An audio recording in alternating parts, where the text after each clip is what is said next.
مجدي ازاي صحة حضرتك؟ انت بتقول على كلام يا احمد ان انا كلام خايب؟ انا ما قلتش على كلام حضرتك، انا شتيمة حضرتك اللي بقول عليه. انا عمري ما بغلط في حد، حضرتك بتغلط. بص وحياة مامتك بقى ومامتي اللي ما تعرفها ما دخلك وحياة مامتي ومامتك والكلام ده سيادة المستشار ما ينفعش. ما انا مدخلك مبنى اتحاد الكوره يا سيادة المستشار، يا سيادة المستشار، ده كلام ما يصحش. اسمع يا ولد، ده كلام ما يصحش. اسمع، انت اللي قلت ادبك.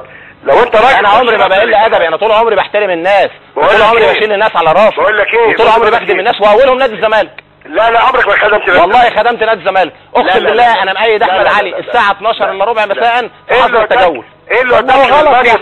ليه غلط؟ ليه غلط؟ هيلعب في افريقيا. عندك مواعيد يا ايام حضرتك احمد سمير فرج، حضرتك بعت عشان التوقيعات ما اتعملتش بال 80,000 جنيه بتوع القيد، ايدناه لحضرتك.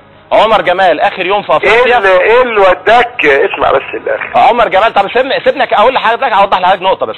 عمر جمال اخر يوم في قيد افريقيا، عمر جمال في رسوم 700 وشويه الف للزمالك. احنا ما وقفناش القيد عشان الزمالك يلحق يقعد في افريقيا. احنا عملنا القيد يوم 20. عمر جمال ده بيلعب في الزمالك؟ لا ماليش دعوه انه مشي، انا بتكلم لما جيت ايد افريقيا. طيب لا انا بس عايز اسالك. اتفضل يا فندم اتفضل. هو ايه اللي وداك مع ممدوح عباس الماريو تقابل الوفد